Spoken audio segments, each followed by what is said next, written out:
गर्मी में गरीब बहू को मिला राशन से भरा ससुराल। माँ जी, हिमांशी मुझे माफ कर दो, मुझसे सच में नहीं पता था कि ये राशन का इस्तेमाल मुझे आप लोगों से पूछ कर करना पड़ेगा। ध्यान रहे भाभी, आगे से ऐसा कुछ भी ना हो, और इस बात का भी ध्यान रखना कि तुम्हारे बाप ने यहाँ पर राशन नहीं भरवाया जिसे तुम बेफिक्री से इस्तेमाल कर रही हो। सही कहा, आगे से ध्यान रखना, राशन वाला ससुराल मिला है, इसका मतलब ये नहीं कि कुछ भी उठाकर बना लिया। जया और हिमांशी दोनों मिलजुल कर सुनिधि को डांट रही थी। सुनिधि उनके घर की बहू थी, जया एक अमीर औरत थी। वहीं सुनिधि को उसका बेटा अपनी पसंद से शादी करके लेकर आया था। सुनिधि गरीब परिवार की लड़की थी और इसी वजह से जया और हिमांशी उसे नापसंद करती थी। दोनों माँ बेटी सुनिधि को डांट कर चली गईं, जिसके बाद मेरी सास और मेरी ननद को ये मुझसे क्या दिक्कत है, पूरा फ्रिज सामान से भरा हुआ है, सारी रसोई राशन से भरी रहती है, लेकिन अगर मैं एक भी चीज को हाथ लगा दूं तो ये लोग ऐसे गुस्सा करने लगते हैं जैसे मैंने ना जाने क्या गुनाह कर दिया। मैंने बस मटर पनीर ही बनाने के लिए तो लिया था, उसमें इतना सुनाने जैसा क्या था। मुझे आज भी याद है मेरे मायके के दिन की, कैसे मैं दाने दाने को तरसती थी, लेकिन जब मुझे वो चीज नसीब होती थी तो उसकी खुशी भी अलग ही होती थी। ऐसे ही खुद से बोलते बोलते सुनिधि अपने मायके के दिनों में खो गई। माँ जरा देखो तो, बगल वाले घर से कितनी अच्छी खाने की खुशबू आ रही है। खुशबू से ही मुंह में पानी आ गया। खुशबू तो बहुत अच्छी है, लेकिन कुछ महंगी चीज ही बन रही होगी। आखिर वो लोग अमीर जो ठहरे, पूरा घर राशन से भरा हुआ होगा उनका। सही कहा माँ आपने, इस दुनिया में सब कुछ बस अमीरों का ही है। सुनिधि ऐसे बोलकर उदास होती हुई अंदर आ गई। उसकी माँ भी उदास थी। दोनों माँ बेटी मुंह सिले मन ही मन अपने हालातों को कोस रही थी, क्योंकि उनके घर में खाने को एक दाना तक नहीं था कि तभी सुनिधि का बाप हाथ में कुछ सब्जियों और आटे को लेकर आया। अरे वाह, बाबा आ गए, बाबा आ गए आप। बाबा ये आपके हाथों में क्या है? ये थोड़ा घर का राशन है। हाँ, वो ये मेरे किसी दोस्त को गांव जाना था तो उसने मुझे कहा कि तुम इन्हें ले जाओ वरना ये चीज खराब हो जाएगी। वाह, ये तो बहुत सही हो गया, इसी बहाने घर में राशन आ गया। सुनिधि ऐसे बोलकर तुरंत चूल्हे पर चढ़ गई और खाना बनाना शुरू कर दिया। अनिल जी सच सच बताना, ये राशन आपके दोस्त ने दिया है? क्यों लाया आप इतना राशन? अब उधारी और बढ़ गई होगी। बढ़ने दो, पेट भरवाने वाला भगवान है।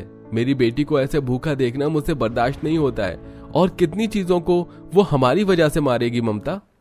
अनिल ऐसे ही ममता को समझाने लगा। कुछ देर के बाद ही सुनिधि खाना बनाकर ले आई, जिसको पूरे परिवार ने साथ बैठकर काफी मजे से खाया। मेरे बाबा मुझे खुश करने को खुद कर्जदार हो जाते थे। अब समझ में आता है मुझे, इतने बड़े घर में खाने की कमी तो नहीं है, लेकिन यहाँ माँ बाबा जैसे प्यार की कमी बहुत है। सुनिधि ऐसे ही बोलते हुए रसोई से आ गई। उसकी सास ऐसी ही थी। वैसे तो सुनिधि का ससुराल राशन से भरा हुआ था, लेकिन वहाँ वो खुशी नहीं थी जो उसे मायके से मिलती थी। ऐसे ही आज के दिन सुनिधि खाना बना रही थी। चलो पनीर तो बन गया, अब जल्दी से चावल पुलाव और हलवा और बना लूं तो सारा काम हो जाएगा। माँ ने पुलाव बनाने को बोला है और यहाँ कितने तरह के चावल रखे हैं। बासमती चावल, कच्ची बासमती, ब्राउन राइस भी हैं। इनमें से आज कौन से वाले चावल पकाऊं? पुलाव तो बासमती से अच्छा बनेगा, यही ले लेती हूँ। वाह क्या ससुराल है मेरा, सिर्फ चावल बनाने के भी कितने ऑप्शन हैं। रसोई में सब मिल जाता है, घर का गोदाम है, और एक तरफ मेरा मायका था जहाँ दाने दाने की किल्लत रहती थी। माँ ना आटा है ना कुछ और, आज भी भूखा ही सोना पड़ेगा क्या? नहीं बेटा, तेरे बाबा बोल कर गए थे कि मकान मालिक से पैसे लाएंगे, तो बस ला ही रहे होंगे। अच्छा लो माँ, बाबा आ गए। बाबा पैसे लाए? अगर ले आए हो तो मुझे दे दो, मैं दुकान से दाल और आटा ले आऊंगी। नहीं बेटा, मुझे पैसे नहीं मिल पाए, आज बस पानी ही पीकर सो जाओ। अनिल ऐसे बोलकर खाट पर मुंह गाड़ कर लेट गया। दोनों माँ बेटी बस एक दूसरे का मुंह देखती रहीं और फिर वो दोनों भी एक एक गिलास पानी पीकर सो गईं। कभी नहीं भूल सकती हूँ मैं उन दिनों को जब मेरी प्लेट खाली रह जाती थी और आज मैं 56 भोग खा रही हूँ। सुनिधि ने ऐसे ही इमोशनल होते हुए खाना बनाया। खाना बनाने के बाद उसने उसे टेबल पर लगा दिया और वो भी सभी के साथ खाना खाने को बैठ गई। लेकिन उसकी सास और ननद इतनी अच्छी नहीं थी जो वो उसे सुकून से खाना भी खाने देती। जैसे ही सुनिधि ने पनीर लेने को हाथ किया तो ममता ने डिश को उठा ली और सारे पनीर के टुकड़े अपनी प्लेट में निकाल कर आलू की सब्जी को सुनिधि को पास कर दिया। इसमें तो एक भी पनीर का टुकड़ा नहीं बचा। देख क्या रही है, सब्जी निकाल और खा जल्दी जल्दी, फिर बाकी भी काम है।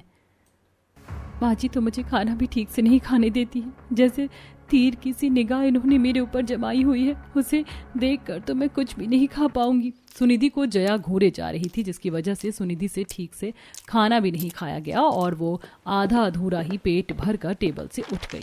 हर रोज अब ऐसे ही सिलसिला जारी था। सुनिधि के ससुराल में तो किचन, कमरों, गैलरी, हॉल में राशन भर भर कर रखा रहता था, लेकिन वो उसे हाथ भी लगाने से डरती थी। एक निधि को काफी कमजोरी भी महसूस हो रही थी, जिसकी वजह से उसने एक गिलास दूध ले लिया, लेकिन उसे दूध लेते हुए उसकी ननद हिमांशी ने देख लिया और उसने इस बारे में जया से शिकायत कर दी। अरे ओ अंबानी की औलाद कैसे जग भर कर दूध पी रही है। माँ जी मैंने जग भर कर नहीं, बस एक गिलास भर कर दूध लिया। मुझे चक्कर सा आ रहा था, तब सोचा थोड़ा सा पी लूं, ताकत आ जाएगी। अच्छा, तुम्हारे मायके में भी कमजोरी महसूस होने पर तुम ऐसे ही दूध पीती थी? माँ, इनके ना पंख निकल आए हैं इस राशन से भरे ससुराल में आकर। आप इनके पंखों को ना काट दो। आज रात को इन्हें इस गलती की वजह से खाना ना दो। सही बोल रही है हिमांशी, तू अब जैसे को तैसा ही करना पड़ेगा। हिमांशी बेचारी अपनी सास और ननद की बात को बस खामोशी से सुनती रही। आज के दिन उसे खाना भी नहीं मिला। ऐसे ही सिलसिला जारी था। रोज रोज के अपनी सास और ननद के टॉर्चर की वजह से सुनिधि खाना भी ठीक से नहीं खा पाती थी, जिसकी वजह से वो काफी ज्यादा कमजोर हो चुकी थी और इसी कमजोरी की वजह से एक दिन वो रसोई में खाना बनाते वक्त बेहोश हो गई। जल्दी से डॉक्टर को बुलाया गया और सुनिधि का पति भी आ गया। जहां डॉक्टर, क्या हुआ मेरी पत्नी को? अभी तक तो सही थी, अचानक से। देखिए विहान जी, आपकी पत्नी एक्सट्रीमली वीक हो चुकी है। ये बिल्कुल एक खाली लिफाफे की तरह है, जो बाहर से तो देख रही है लेकिन अंदर इनके कुछ भी नहीं है। ये ठीक से खाना न खाने और ज्यादा स्ट्रेस लेने की वजह से हुआ है। देखिए, मैंने दवाइयां दे दी हैं, लेकिन सिर्फ दवाई से कुछ नहीं होगा। आपको इनके खाने पीने का ख्याल रखना होगा, नहीं तो हालात और भी खराब हो सकते हैं। अच्छा, ठीक से ना खाना और टेंशन। मेरे घर में तो सब है, पूरा घर राशन से भरा हुआ है, फिर सुनिधि की इतनी खराब हालत कैसे हो गई? विहान डॉक्टर के शब्द सुनकर कंफ्यूज था। जब डॉक्टर चला गया और सुनिधि को भी होश आ गया, तब विहान सुनिधि के लिए फ्रूट सैलेड लाया और हिमांशी और जया के सामने उसे खिलाने लगा। ये लो, फ्रूट सैलेड खाओ। खाना नहीं खाती हो, लेकिन अब ये सब नहीं चलेगा। ये लो, खाओ। पूरा घर तुम्हारा है, पूरा घर राशन से भरा है, फिर भी ऐसी लापरवाही। नहीं खाना है मुझे विहान जी, ये सब आप खा लो। नहीं तो फिर ये मुझे मेरे गरीब मायके का ताना देंगे। क्या बोल रही हो सुनिधि? कौन ताने देगा? ये सुनिधि ने डर में विहान को अपनी सास और ननद का खुद पर सारा टॉर्चर सुना दिया। उसे सुनने के बाद विहान को बहुत ज्यादा गुस्सा आया और वो अपनी माँ और बहन पर बरस गया। क्यों माँ, क्यों? और तू हिमांशी, क्यों किया आपने सुनिधि के साथ ऐसा? क्या बिगाड़ा था उसने? गरीब घर से होना कोई पाप है? आज तक मैं अपनी माँ और बहन को बहुत अच्छा समझता आया था, लेकिन आज पता चला कि ये राशन जो है मेरे पैसों का है। समझ आया आप लोगों को? और अब बस बहुत हुआ। मैं अपनी पत्नी को अब आपके बीच में ऐसे नहीं पिसने दूंगा। मैं जा रहा हूँ सुनिधि को यहाँ से लेकर। आप राशन को लेकर ही उसे ताने देती थी ना, अब रहिए इस राशन वाले घर में, आप और आपकी ये बेटी। नहीं बेटा विहान, तू मुझे छोड़कर नहीं जा सकता। तू तो मेरा राजा बेटा है। तू जानता है कि तेरी माँ तुझसे कितना प्यार करती है। ऐसे मत बोल। मैं वादा करती हूँ, आज के बाद तेरी पत्नी को कभी नहीं सताऊंगी। बिल्कुल बेटी बनाकर रखूंगी मैं इसे, बस तू कहीं मत जा। जया अपने लाडले बेटे को खोने से डरती थी, जिसके लिए वो रो पड़ी। बस फिर क्या था, विहान ने अपनी माँ के भी आंसुओं को साफ किया और सुनिधि के बारे में उसे समझाया। जया ने उसी दिन सुनिधि को दिल से अपना लिया और सभी मिलजुल कर खुशी खुशी रहने लगे। तुम लायक ही नहीं हो माँ कि तुम्हें अमीर घर में बुलाकर मैं शाही पकवान खिला सकूं। ये बेहूदी हरकत करने की क्या जरूरत थी? ऐसा है, इससे पहले मैं तुम्हें कुछ और कहूं, तुम यहाँ से उल्टे पांव चली जाओ। शिवानी, मैंने माना मुझसे गलती हुई है, पर तू मेरे साथ ऐसा क्यों कर रही है? देख, मुझे चोट भी लग गई है। तो मैं क्या करूं? इसके बाद भी मैं तुम्हें थोड़ी देर यहाँ और नहीं रुकने दे सकती। मेरी भी तो इज्जत का सवाल है ना माँ जी, तो तुम यहाँ से चली जाओ। बेचारी सरस्वती अपनी पोटली लेकर अमीर बेटी के ससुराल से बाहर आ जाती है और थोड़ा आगे चलकर पेड़ के नीचे बैठ जाती है। आखिर अमीर ससुराल की बेटी ने अपनी ही माँ को ऐसे जिल्लत देकर क्यों निकाला? अब माँ कहाँ जाएगी? ये सब जानने के लिए हमें कहानी में शुरू से जुड़ना होगा, जहाँ गरीब झोपड़ी में सरस्वती चूल्हे पर रोटी पकाकर टमाटर प्याज काटकर अपनी दोनों बेटियों के सामने खाना परोस देती है। ये लो, तुम दोनों खाना खा लो, बहुत भूख लग रही है ना, ऊपर से गर्मी ने दिमाग खराब कर दिया है। रुको, मैं हाथ पंखे से तुम्हें हवा करती हूँ, तुम दोनों खाना खाओ। अरे माँ, आप क्यों परेशान हो रही हैं? आप भी तो चूल्हे पर खाना बनाकर आए हो, देखो कैसे माथे से पसीना फिसल रहा है, आप भी साथ में खाना खा लो। राधा अपनी माँ की प्लेट भी लगा देती है और अपनी माँ का पसीना पोंछकर हाथ पंखे से हवा करती है। शिवानी प्लेट को देखते ही उसमें हाथ मार देती है। बस बहुत हो गया, मैं ये रूखा सूखा खाना नहीं खा सकती। ये क्या है माँ? ना तो तुम्हारे घर में रोटी होती है, ना ढंग से सब्जी होती है, ऊपर से टमाटर प्याज मिर्च काट कर तुम रोटी से खाने को दे देती हो। ये भी कोई खाना होता है? अरे कभी तो शाही पकवान का खाना बनाया करो, शाही पनीर, मटर पनीर, पूरी, कचौड़ी, दाल मखनी, चावल। पर नहीं, मुझे समझ नहीं आता तुम कमाई कहाँ लेकर जाती हो जो हमें इतना गरीब खाना खिलाती हो। बस दीदी, बहुत हो गया, आप इस तरह माँ से बात नहीं कर सकती हैं। आप अच्छे से जानती हैं माँ ने हमारे लिए क्या कुछ नहीं किया। पापा के जाने के बाद बचपन से लेकर आज तक वो हमारे लिए ही कमा रही हैं, दूसरों के घरों में जूठे बर्तन साफ करके। आपको लास्ट महीने नई घड़ी ला कर दी, जन्मदिन पर कपड़े लिए, लेकिन अपने लिए माँ ने सालों से साड़ी या चप्पल भी नहीं खरीदी। यहाँ तक कि मेरे भी मना करने पर उन्होंने मुझे 2 जोड़ी कपड़े दिए। बस खाना ही तो ऐसा खाते हैं तो क्या हो गया? हो गई तेरी बकवास? बन गई महानता की मूर्त? जो माँ ने किया है वो हर माँ अपने बच्चों के लिए करती है। इन्होंने कौन सा तीर चला दिया? दीदी, तुम वही बात कहने दे राधा। शिवानी बिल्कुल ठीक ही तो कह रही है, उसने क्या गलत कहा। मैं तुम लोगों को सूखी रोटी वाला खाना खिलाती हूँ, पूरी सब्जी पकवान बनाए हुए तो मुझे 2-4 महीने बीत गए हैं। सुन लिया तूने? कोई इंसान कब तक ये रूखा सूखा खाना खाता रहेगा? ऊपर से गरीब घर में गर्मी से परेशान हूँ, कूलर भी नहीं है हमारे पास, एसी की तो बात ही कहना बेकार है। मैं यहाँ से अपनी सहेली के घर जा रही हूँ, उसके एसी रूम में बैठकर कुछ अच्छा सा पास्ता बर्गर खा लूंगी। ऐसे कहकर शिवानी अपनी सहेली के घर चली जाती है और उसके घर पर एसी की ठंडी ठंडी हवा में बैठकर पिज्जा बर्गर का मजा लेती है। वहीं राधा अपनी माँ को हाथ पंखे से हवा करके खाना खिलाती है। माँ, तुम्हारी आंखों में आंसू, मुझे पता है तुम्हें दीदी की बात का बुरा लगा ना। मैंने तुम दोनों की परवरिश करने में कमी की है ना, लेकिन कल से मैं और मेहनत करूंगी, 1-2 जगह काम ढूंढ लूंगी। नहीं माँ, तुम कुछ नहीं करोगी, बाहर वालों का काम करके देखो। तुमने अपनी क्या हालत बना ली है, इतना ही बहुत है। दीदी की सहेलियां पैसे वाली हैं, इसलिए उनका बोलना चालना भी ऐसे ही हो गया है। छोड़ो, खाना खाओ। राधा, मैं किस्त पर कूलर ले लूं? नहीं माँ, अभी तो आखिरी महीने ही दीदी के कहने पर तुमने टेबल फैन खरीदा था, अब उनके कहने पर कूलर भी लोगी? नहीं, कोई जरूरत नहीं है। दोनों माँ बेटी खाना खा लेती हैं कि कुछ देर बाद पड़ोसन वंदना घर आती है। उस वक्त शिवानी भी घर जाकर टेबल फैन के सामने बैठ जाती है। शुक्र है इससे थोड़ी बहुत हवा लग जाती है। चलो अच्छा, शिवानी बिटिया भी यही है। अरे सरस्वती, मैं तुम्हारी बड़ी बेटी के लिए एक रिश्ता लेकर आई हूँ। वो साथ वाले गांव की सुलोचना है ना, वो अपने बेटे का रिश्ता तुम्हारी बड़ी बेटी से करने को कह रही है। उन्हें कुछ भी नहीं चाहिए और लड़का चौकीदारी की नौकरी करता है। अच्छी बात है वंदना, तू रिश्ता ले आई, मैं भी इसी चिंता में थी। माँ, अब सोचना भी मत कि मैं चौकीदार से शादी करूंगी और गरीब घर में जाऊंगी। मुझे ऐशो आराम वाली जिंदगी जीनी है, ना कि सूखी रोटी खाकर गर्मी में मरना है। मैं ये शादी हरगिज नहीं करूंगी। लेकिन शिवानी। वंदना आंटी, मेरे लिए रिश्ता लाना है तो किसी अमीर घर का लड़का लेकर आओ, वरना कोई जरूरत नहीं है। ठीक है, पर सरस्वती ये रिश्ता भी अच्छा था। ठीक है, इस लड़के की शादी मेरी राधा से मैं तय कर रही हूँ, लेकिन दोनों बेटियों की शादी एक ही मंडप में करूंगी, जब तक उन्हें ठहरने को कह दीजिए। ठीक है।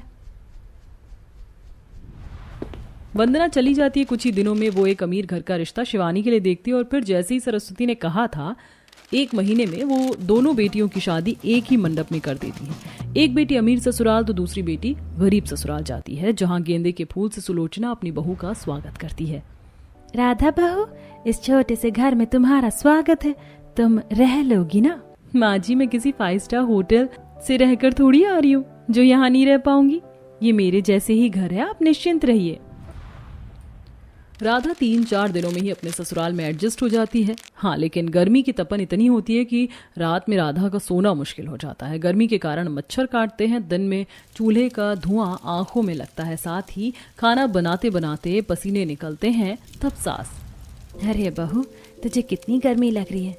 तूने बहुत रोटी बना ली, अब थोड़ी देर पंखे के नीचे बैठ जा, मैं खाना बना लेती हूँ। नहीं माँ जी, रहने दीजिए, वो अभी आते ही होंगे, खाना खाकर सो जाएंगे। रात भर चौकीदारी की ड्यूटी जो करते हैं, फिर उन्हें दोबारा भी जाना होता है, मैं कर लूंगी। भगवान ऐसी समझदार गुनी बहू सबको दे। वहीं दूसरी तरफ अमीर बहू अपने अमीर ससुराल में चारों तरफ एसी की ठंडी हवा में रहती थी। घर में कोई काम नहीं करती थी, ठंडी ठंडी आइसक्रीम खाना, शाही पकवान खाना, कोल्ड ड्रिंक पीना। वहीं दूसरी तरफ सरस्वती अपने घर में अकेली पड़ जाती है और गर्मी में रहती है। तो एक दिन शिवानी को फोन करती है। शिवानी बेटा, कैसी है? कितना टाइम हो गया, शादी के बाद तू एक बार भी घर नहीं आई, अपनी माँ के पास रहने आ जा। तुम्हें पता है ना माँ, मैं अपने अमीर ससुराल में कितनी खुश हूँ, तुम्हारे गरीब घर में आकर क्या करूंगी? वहाँ इतनी गर्मी है, खाने पीने को कुछ होता नहीं है, सूखी रोटी थोड़ी खाऊंगी। ऐसा करो, तुम मेरे घर पर शाही पकवान खाने आ जाओ, मेरा घर भी देख लेना। अच्छा ठीक है बेटा। गरीब माँ अगले दिन पोटली में 2 जोड़ी कपड़े और कुछ पैसों से फल खरीदकर अमीर बेटी के ससुराल चली जाती। पैदल आने से उसके पैरों में बहुत मिट्टी होती, तभी शिवानी की सास सरस्वती को घर में नहीं आने देती, परंतु उसके पैर धुलवाकर घर में बुलाती है और अपने कमरे में चली जाती है। तब शिवानी, चलो अच्छा हुआ माँ तुम आ गई, देखो मेरा घर अच्छा है ना, इधर आ जाओ, डाइनिंग टेबल की तरफ मैंने खाना लगा रखा है, पर तुम जमीन पर बैठकर खाना। सरस्वती अपनी बेटी की बात का बुरा नहीं मानती। वहीं डाइनिंग टेबल पर बहुत सारे शाही पकवान रखे थे, रबड़ी, जलेबी, पूड़ी, कचौड़ी, चावल, शाही पनीर, मटर पनीर इत्यादि। पर ये सब वह चम्मच से ना खाकर हाथ से खाने लगती है। ये क्या माँ, तुम जानवरों की तरह खाना क्यों खा रही हो? शुक्र करो यहाँ पर मेरे पति और माँ जी नहीं है, तुम मेरी बेइज्जती कराने आई हो क्या? जल्दी से हाथ धो लो। अरे माफ कर दे, मैं अभी हाथ धोकर आती हूँ। सरस्वती हाथ धोने जा रही थी कि टाइल पर उसका पांव थोड़ा सा फिसल जाता है, जिससे उसके गंदे हाथ शिवानी की महंगी साड़ी पर लग जाते हैं और शिवानी गुस्से में उसे धक्का मारती है, जिससे उसके सिर पर चोट भी लग जाती है और अपने घर से अपनी माँ को बेइज्जत करके निकाल देती है। माँ, जब तुमने शुरू से ही सूखी रोटी खाई है तो ये शाही पकवान कहाँ से रास आएंगे? चली जाओ। मुझे नहीं पता था मेरी बेटी मुझे अपने ससुराल में बुलाकर ऐसा आदर सत्कार करेगी, इससे तो मेरे सिर की चोट तक नहीं दिखी। इज्जत तो बात की बात है, क्या करूं, कहाँ जाऊं? यहाँ से थोड़ी दूर राधा बिटिया का घर है, वहां जाऊं, लेकिन उसे ये सब बताऊंगी नहीं। सरस्वती अपने खून को साड़ी से साफ कर लेती है और किसी मंदिर से अपने हाथ धोकर भरी गर्मी में पैदल पैदल छोटी बेटी के घर पहुंच जाती है, जहां रात के समय वह चूल्हे पर खाना बनाकर अपने पति को खाना दे रही होती कि सरस्वती को देख थाली वो छोड़ देती है। अशोक जी, माँ आई हैं, ये खाना पहले हम उनको दे देते हैं, हम बाद में खा लेंगे। अरे हाँ, कोई बात नहीं, माँ जी आइए ना, बैठिए। तभी राधा अपनी माँ के गले लगती है। कैसी हो माँ, इतनी रात को आना कैसे हुआ? बस याद आ रही थी तो मिलने चली आई, अभी थोड़ी देर पहले शिवानी से भी मिलकर आई हूँ। अच्छा माँ, खाने का समय हो गया है, ये लो खाना खा लो। मेरे घर में माँ शाही पकवान तो नहीं है, पर घर चलाने के लिए हम सूखी रोटी खाकर ही गुजारा कर रहे हैं। अभी ये खा लो, कल सुबह अच्छा बना दूंगी कुछ। अरे पागल है क्या, समझती नहीं हूँ कि यहाँ पर क्या स्थिति है? और मैंने तो तुम दोनों को सूखी रोटी खिलाकर ही पाला है, तो क्या मैं ये नहीं खा सकती? सरस्वती हाथ पांव धोकर गरीब बेटी के घर की चैन से 2 सूखी रोटी खा लेती है। उसकी बेटी उसे हाथ पंखे से हवा कर रही होती है कि पसीने के साथ साथ उसके माथे का खून सरक कर आ जाता है। ये देख राधा घबरा जाती है और सरस्वती की आंखों में आंसू होते हैं। माँ, ये चोट कैसे लगी और तुमने दवाई भी नहीं लगाई? तुमने मुझे बताया क्यों नहीं? कहाँ लगी है चोट? तुम तो दीदी के घर गई थी और रो भी रही हो, दीदी ने कुछ किया क्या? अब मैं तुझे क्या बताऊं, उसके पास आज बहुत कुछ हुआ। उसने अपनी माँ की कदर नहीं की, बेइज्जती की, उसमें पैसों का घमंड आ गया। लेकिन तू मेरी वो बच्ची है जिसके घर मुझे इज्जत तो मिली, और ये चैन की 2 सूखी रोटी भी मेरे लिए बहुत है। मैं जानती हूँ माँ, दीदी ने तुम्हारा आज फिर दिल दुखाया है, इसीलिए उनके पास जाने की तुम्हें कोई जरूरत नहीं है, तुम्हारे लिए मैं हूं ना। तभी राधा अपनी माँ की चोट पर सरसों हल्दी लगा देती है और अपने हाथ से खाना खिलाकर उसे आराम करवाती है। इस तरह आप देख सकते हैं कि गरीब बेटी ने अपना निवाला छोड़कर अपनी माँ को चैन की सूखी रोटी खिलाई, लेकिन वहीं अमीर बेटी ने शाही पकवान के जरिए अपनी ही माँ का अपमान कर उसे घर से निकाल दिया।